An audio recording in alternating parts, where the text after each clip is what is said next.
తెలంగాణలో ఆర్టీసీ కార్మికులు సమ్మెకు రెడీ అయ్యారు.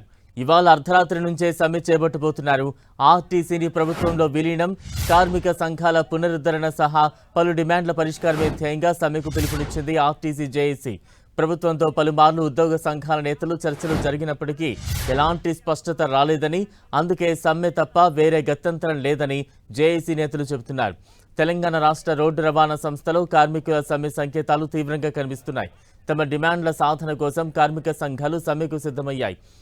ఈదురు వెంకన్న, థామస్ రెడ్డి నేతృత్వంలోని ఆర్టీసీ జేఏసీ సమ్మెపై తీవ్రంగా కసరత్తు చేసింది.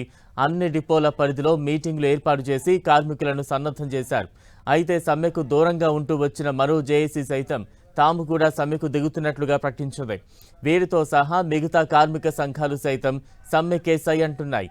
అదే జరిగితే తెలంగాణ వ్యాప్తంగా ఆర్టీసీ బస్సు సర్వీసులు నిలిచిపోయే అవకాశం ఉంటుంది.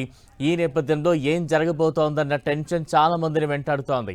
సమస్యల పరిష్కారంపై స్పష్టమైన హామీ రావాలన్నదే ఆర్టీసీ జేఏసీ నేతల డిమాండ్.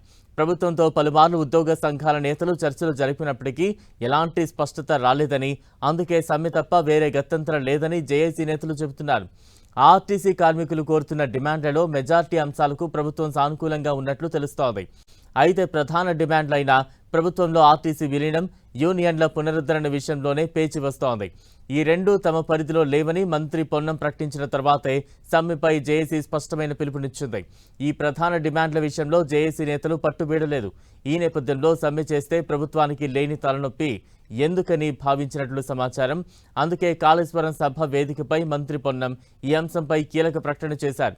నిత్యం 60 లక్షల మంది ప్రయాణికులు, అందులో 35 లక్షల మంది మహిళలు, 35 లక్షల కిలోమీటర్ల ప్రయాణం, 10,000 బస్సులతో పేద ప్రజలకు ఆర్టీసీ బస్సు లైఫ్ లైన్ అని, దీనిని ఆగిపోనివ్వమని హామీ ఇచ్చారు.